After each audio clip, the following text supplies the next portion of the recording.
What's up? Hi everyone. Hopefully this is gonna be the last time I say it. Welcome back. You might be asking yourselves, what is she doing sitting on the ground with a big yellow table and a computer with notes? What am I doing? That's something I ask myself too, because I no longer know. This is supposed to be my final project for my Unnatural history class, and it was supposed to be like a fun little video talking about like 18th century food expeditions. No, food in the expeditions. And I was 100% sure I was gonna like ace this. I was like, yeah, I am so good at this. I'm so good at speaking and I have no problem making a video. Turns out, Jesus Christ, I've been struggling for the past 2 days. I've been trying to record this. No luck. I am done, okay? I tried recording it in my kitchen. The sound wasn't good. I tried recording with my camera. No luck. My life is a mess. And I have another final due to. And my parents are coming to visit me in the city. Plus, I'm in a city with a shit ton of noise. I'm sorry if I curse, but I am desperate. I'm done. I'm ready to finish this. Let's do this. My name is Maria Jose Chaide. You can call me MJ. Today, we're going to talk about 18th century expedition food. To be honest, research is not my strongest suit. Hopefully that's how you say it. I try my best with research, but sometimes I get stuff wrong. I tried my best with this research. I used primary sources and I did a lot of digging in different academic and non-academic sources.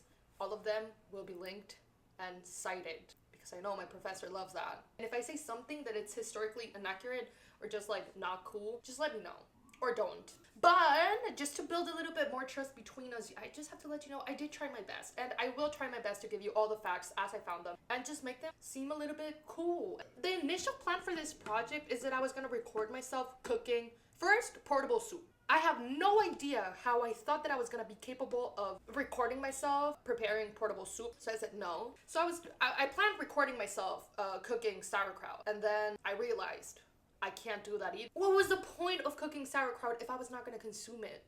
So I was like, ugh, I can't cook sauerkraut. I did get a cabbage though. Stuff happens, guys. Stuff happens, and to be honest, sometimes you're too ambitious, and that's what I realized. I was too ambitious. I won't be personally shredding the cabbage, making sauerkraut, but I do have the sauerkraut here. Somebody else just made it. This is store-bought sauerkraut, but it is here before, after. The reason I have this table here is simple. I will be, instead of cooking the sauerkraut or the portable soup, I will be making mini versions of it with, what is this? Polymer clay? Is it polymer clay? Yeah. Then I will bake it and have a solid clay figure like this one. I have to give a little bit of introduction behind it because before you come at me and say, MJ, this has nothing to do with the final project, let me explain how I ended up here. I remember that for one of my last semester's creative project, I made a video about a shrimp called Barthala shrimp. So I made this guy, and his name is Barthala shrimp. He's also a small polymer clay shrimp. My plan was that every creative project I made while I was in Gallatin, I was going to create a mini version of it out of polymer clay. And that's what I will be doing in front of you guys, just to keep my hands busy and my mind flowing. What I'm trying to get at with this video is that the food from the 18th century naval expeditions is extremely under-researched. And it shouldn't be like that because you have no idea, guys. No idea how important the food actually was to the expeditions. I am not kidding when I say that the food they took with them in their boats would make or break the expeditions. People don't research that enough. So that's why that's this video. That's what this video is for. I want people to understand why they should be so into 18th century food, 18th century expedition foods. Look, I don't know how to word it correctly. I for the life of me, I've been trying to say it for the past 3 days and I have no clue how to say it correctly. Bear with me.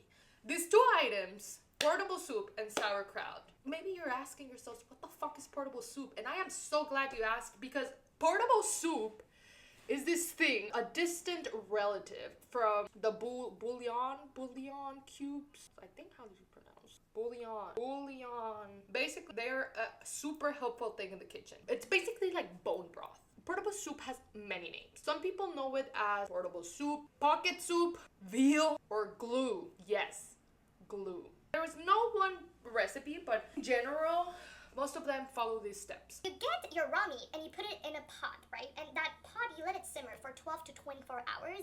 And basically, you're just waiting for all the good protein things to like, just, I don't know, leave the meat, right? So 12, 24 hours go by, you take the meat out, and the broth that's left, it's not done yet. Because you will keep boiling it until all the water evaporates, and the only thing left is like gelatinous brown goo. And then once you had the brown goo, put a cloth on top, and they would just let it sit there to dehydrate days, because when it's completely dry, that's when the portable soup is created. That's when you finally have portable soup. So the portable soup in its end product will look something like this. Literal shards of glass. So the way they would consume this, they had two ways of consuming this. If times were rough and you were looking for, you know, that extra protein, extra energy, because people back in the day knew that they needed the protein to survive, Pop a piece of portable soup. another way they would consume the portable soup, literally take the shard, they would put it in a mug and just add hot water on top and mix it, and that was the soup. Portable soup was not really loved, because if you burn it, it tastes like shit. I'm not trying to shame anyone back in the day. Factories weren't like, oh, checking the quality of everything. They weren't really worried about the taste. They were concerned to get the most nutritional value out of the foods they took on board. It was not fans' favorite, but it was what they needed. And it was really, really, really, really convenient. So this is my piece of portable soup. The first item, right? This is the portable soup mini figurine. I made it with a shard of little glass I found. I didn't find, actually. I bought a whole box of shards of glass to make this video. I knew they needed the energy boost the portable soup would give them, so that's why they would eat it. Did it taste good? No. Did they like it? No. They hated it. My admiration for sailors back in the 18th century is just through the roofs right now. And by the end of this video, you will understand that the sailors from the 18th century, they went through it to make the world what it is today. And they don't get recognized enough. Enough with portable soup. I think I made my point really clear. Portable soup was really important, and it was really easy to transport. Not only was it easy to transport, it was reliable, right? It wouldn't go bad. It wouldn't just like rot in the middle of an expedition. Practical. Was it good? Probably not. Probably tastes like shit. But hey, it's better to eat something that's gross than to just starve to death. It's not that they were eating portable soup every freaking day. No, they weren't. They were eating portable soup, or they left portable soup for emergencies. Most of the authors that spoke about portable soup did so in like a little shitty manner. But I kind of understand it though, because it wasn't good. It wasn't good. But it was something, but it wasn't good, right? Now, we're gonna focus in our second item, which is sauerkraut. Am I gonna eat it after this? Probably not, because I bought this 2 weeks ago. So I'm not sure I can eat this. No, I think I can. Yeah, this is the second item I'm gonna be speaking about. The sauerkraut. Besties. Ugh, I was a little bit tired of talking about portable soup, making me a little bit hungry. Now we're gonna talk about sauerkraut. Is it gonna make me hungry? Probably yes. But I'll probably just order something after this, because I honestly feel defeated. Hopefully, I'm saying enough information, and if I'm not, hope you know that it's because of the moon. This video is probably getting way out of hand. Remember how I said I don't know if I could eat the sauerkraut? Well, maybe I can. I know you're stressed, and I know you're already like super stressed for finals and grading papers, and I'm just trying to make this fun. And plus, if I do poorly, at least I tried, and at least I tried something new, like sauerkraut. I'm gonna try it. And I have different type of crackers.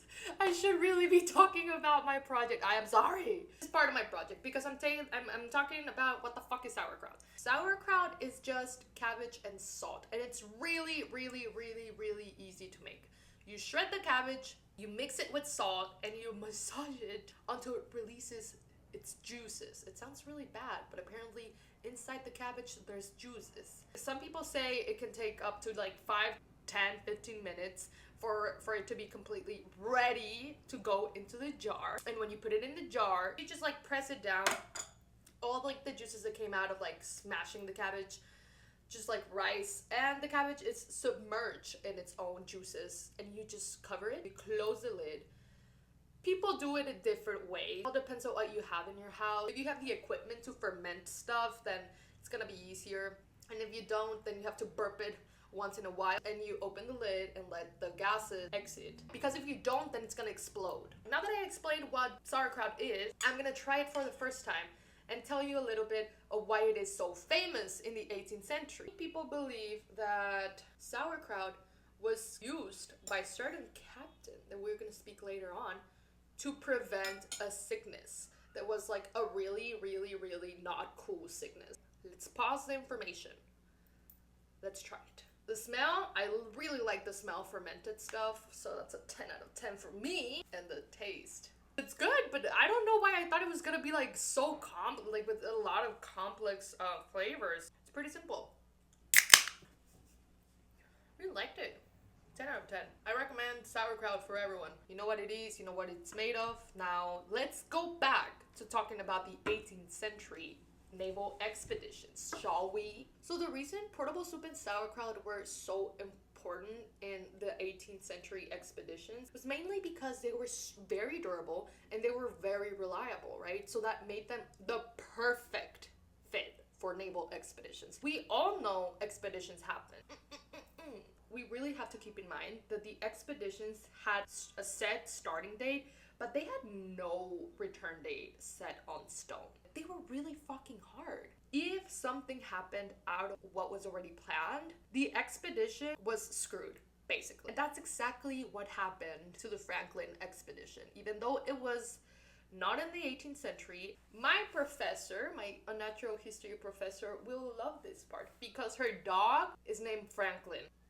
I think so. I think it's Franklin. The Franklin expedition was a big fail, like a super huge miss. I mean, it's like really well known, but not for the reasons you want to be known. Let me tell you. Departed from England in 1845. It was the food and the weather that fucked the Franklin expedition, to be precise. I am sorry if I curse a lot. I will continue to curse. 2 ships departed from England to the unnavigated sections of the Northwest Passage in the Canadian Arctic. Near the Arctic, frozen. You might understand why this was a big deal, right? People who wanted to go there had to be prepared mentally, physically, and provisionally. Is provisionally a word? I think it is. If not, well, now it is. 2 ships were in this expedition. The first ship was the Erebus, and the second one was the Terror.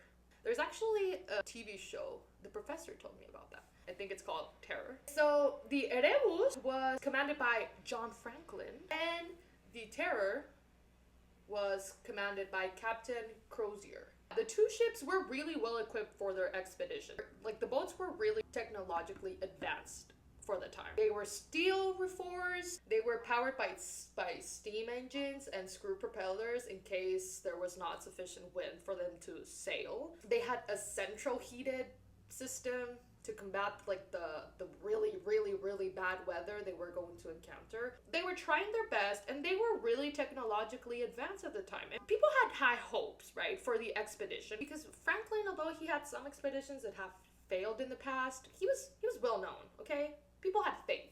They shouldn't have because of what happened next, but that was not Franklin's fault. The trip starts and they sail their merry way to the Northwest Passage. They get to Greenland to, get supplies, because that's the last time they were gonna touch land. And that's where they get 8,000 tins, varying in capacity from 1 to 8 pounds of pemmican, cooked beef, cooked pork, preserved meat and soup, and 930 gallons of lemon juice. I'll explain the lemon juice later. As I was telling you, they got their 8,000 tin cans and they left. And that was the last time they saw them, right? That was the last time they touched land. After that, there wasn't any other way of communicating if you were fine or not. If you just didn't come back after years from your expedition, then, well, you assume the worst, right? You just hope and pray that they're fine. But there was really no way of knowing if they were fine. So it was not until 1847 that people started saying like, damn, they might be dead, right? They didn't come back when they were supposed to. Where were they? I'm gonna tell you where they were. Dead. Every one of them. Dead. Zero survivors. That's a spoiler. They left Greenland, right, where they had stopped for provisions. There were provisions for 3 years. Just imagine how long were they they were expecting to be in that boat for a long while, right? So that's why they took so many provisions. One point of their journey, they realized they could not go further because everything was frozen, because the summer was not warm enough to melt the things, and of course they didn't know. They had no way of knowing. So they were stuck. That is never, never, never a good thing. When they found what was left of the ship, they said that there was food in there. There was still canned food, but the bodies had signs of cannibalism. The reason they ate each other, it's because they got lead poisoning from the canned food. I didn't know that until the professor brought it up to my attention that lead poisoning literally makes people go crazy. They lost it, they went crazy, they ate each other, the expedition flopped, everyone died. People knew like what happened, and when they understood that they had died because of the food, they of course looked at like, who the fuck gave them the cans in Greenland? And they realized that the person who gave them the cans, he tried to save a little bit of money by just get it from a cheap place. Nobody's gonna notice. A whole like expedition was screwed because he tried to save a little bit of money. I hope that whoever did that, whoever just tried to make a quick buck out of just giving them shitty food, I hope he didn't buy anything fun with that money. That was not cool. That was pretty bad. So here's the cabbage. It looks really, really ugly. Like, that's a really big example of how the food fucked up the expedition. And not only fucked up the expedition, but made everyone go crazy and eat each other. See why I keep emphasizing that food was literally what decided, food and the weather, was literally what decided if the expedition was gonna be a bop, if it's gonna be a flop. The Franklin expedition was like the biggest flop of all times. If we take anything from the Franklin expedition, I hope that we take the fact that lead is dangerous. Yeah, you should be worried about that. Keep that in mind. Check that out. I was not planning for the video to become this like sad. Because honestly, that's really sad, isn't it? Although it's sad, it's a great example. It was a perfect example for this video. I was like, oh my god, so tragic, right? It proves my point. I can't stop eating sauerkraut. Another day, another sleigh! Where were we? Yeah, the Franklin expedition really proved my point. Food is important. And I know you guys are gonna be tired, probably saying, MJ, please stop saying that. We got it. Food was important. But there's another thing I want to talk about before just ending the video and letting you grade me and continue with your merry summer. No. Let's pause, rewind, and talk about really important person in expedition history. His name is Captain James Cook, and he did 3 really well-known trips from 1768 to 1771, from 1772 to 1775, and from 1776 to 1778. Back-to-back trips. Everything was going so well for him. It was well known because he saved or he prevented his sailors from getting scurvy. It's a really nasty, gross disease. It's really gross, and it's basically caused by not having enough vitamin C in your diet for at least 3 months. After 3 months, if you don't have like enough vitamin C, your body will fuck you up. You will develop scurvy. You might be lacking vitamin C because, I don't know, you have no access to fresh fruit or vegetables. You eat very little food at all. And you have a problem with alcohol and drugs that just screws with your appetite and makes you not eat. Back in the day, they didn't know that scurvy was the lack of vitamin C, so they did not know how to treat it correctly. Many believed that sailors got scurvy because their body was longing for Earth. They were just Earth sick. Sailors, there was no way you could actually transport fruit and vegetables without them rotting in your boat and just creating more diseases. Of course, they wanted to eat well. They just couldn't afford having fresh food or vegetables in their ships. You already know what scurvy is and how you get scurvy, and now I'm going to talk about how scurvy looks like, which is disgusting. And I'm sorry, but we have to go through it. You feel very tired and weak all the time. You feel very irritable and sad all the time. You have severe joint or leg pain.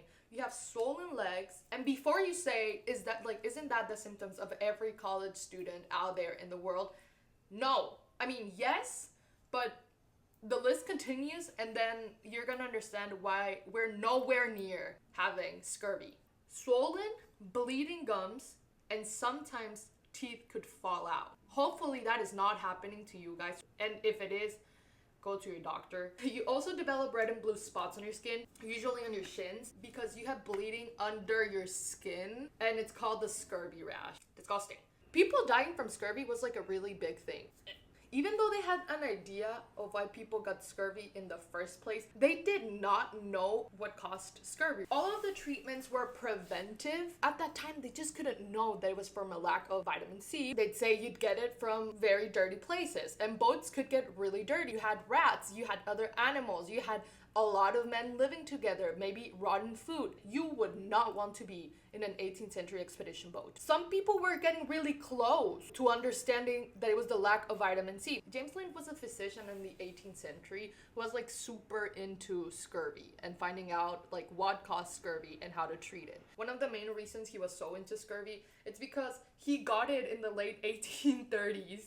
Another reason why Lind was so into scurvy, it's because he learned about Lord Anson's 1748 circumnavigation, which was a really big flop. It was a big flop because out of the 510 crew members, at least 380 of them died of scurvy. The way he got his knowledge on scurvy was basically by conducting investigations and experiments on people who had scurvy. People were not listening to him in the past. It's not like Captain James Cook was like, oh yeah, let me listen to what James Lind has to say. A lot of people refer to James Cook as the person who really changed naval expeditions and who showed the world that you can care for your man and be a great captain and your expedition will go great.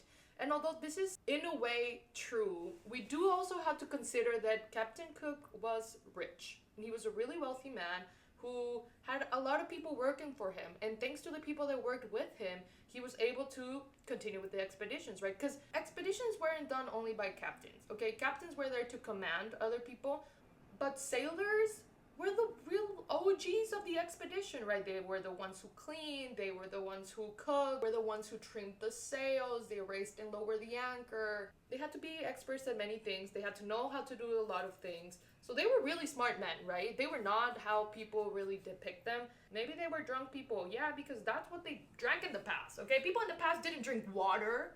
Drinking water is a fairly modern thing.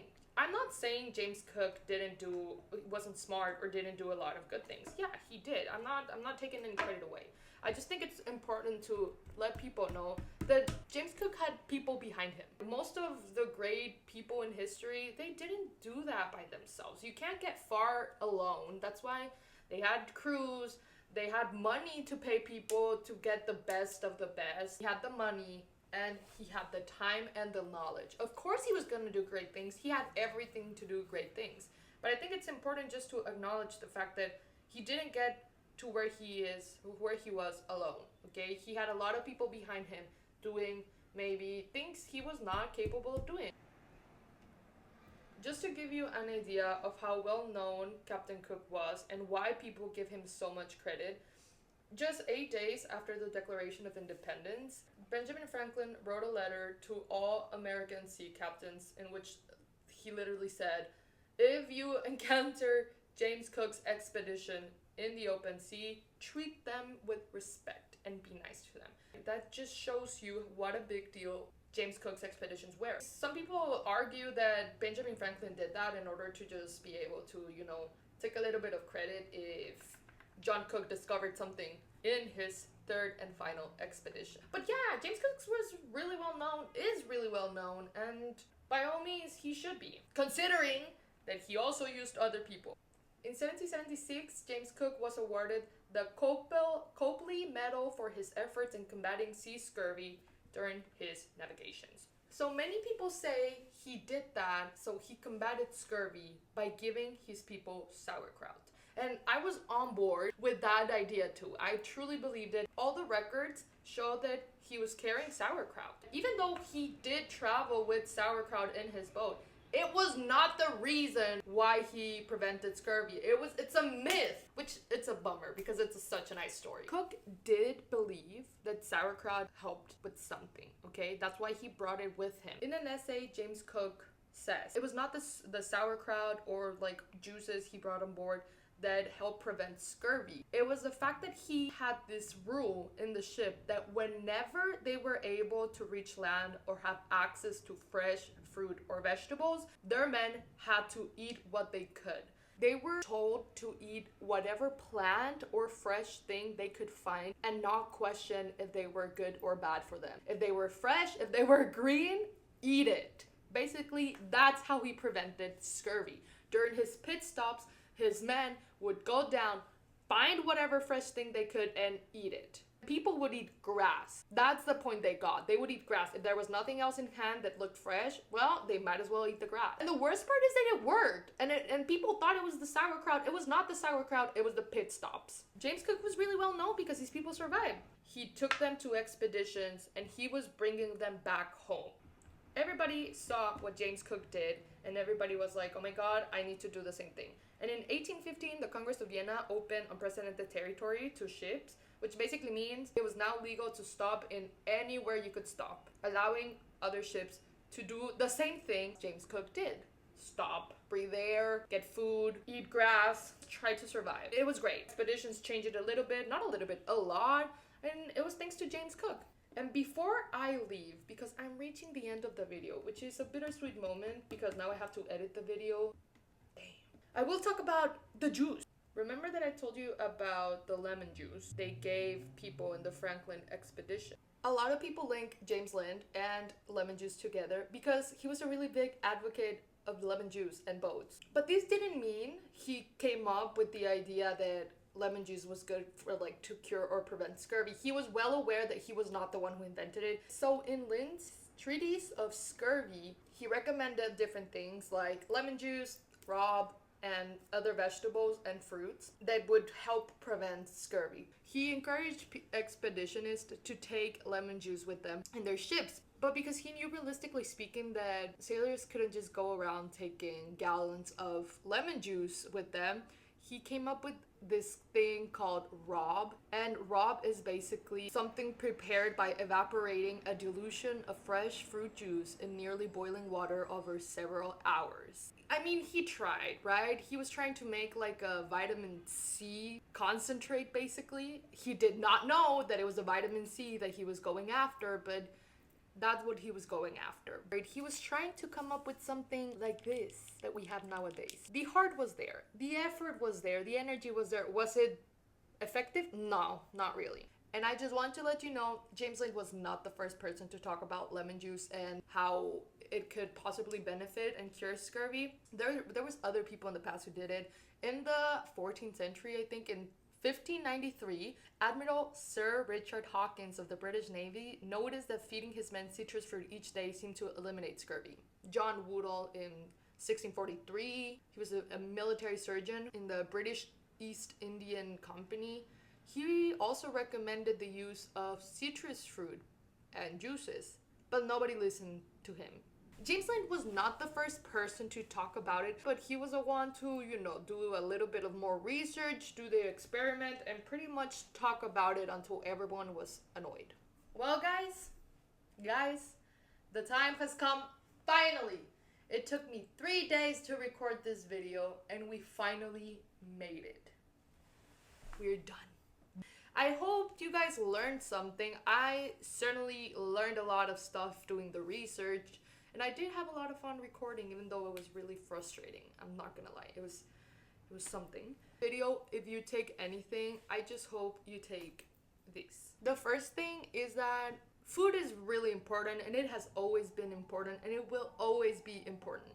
Maybe we look at things today like vitamin C, and we don't know that people were dying to find this. We don't know that there was something called rob that was the 18th century version of this, right? I think my main takeaways from this is, first, history can be really tricky and sneaky. You always have to be careful. Try to fact check the facts you find online with, if you can, primary sources, because I realized that history was left to interpretation of people who are learning it or who were writing it down. And to be honest, sometimes we didn't get the facts straight. As long as the facts are still somewhere, someone's gonna find them and the truth will come out. It's something mind-blowing because it's not only food, it really lets you see how people at that time thought, how they saw things, their relationship with their environment. It's crazy. If it wasn't for this class, I would have never researched this and I would have never found out all the things that I now know and that I will be using as random fun facts. This project also introduced me to different characters of history that I had no idea that existed, like James Lind, James Cook, which is kind of embarrassing because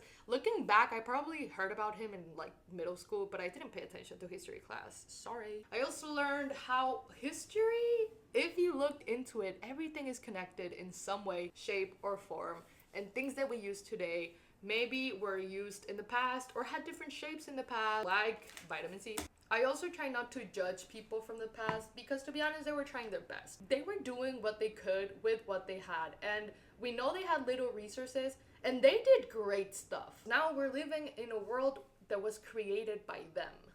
So maybe they were smarter than us. Before I leave, I just want to invite everyone to question history and to not only try and learn it, but try to find the voices that weren't heard and maybe the people who weren't taken into consideration or counted in. On a more serious note, we can't really change history, but we can change the voices that control the narratives around history, and that is important. So I hope you guys liked this video.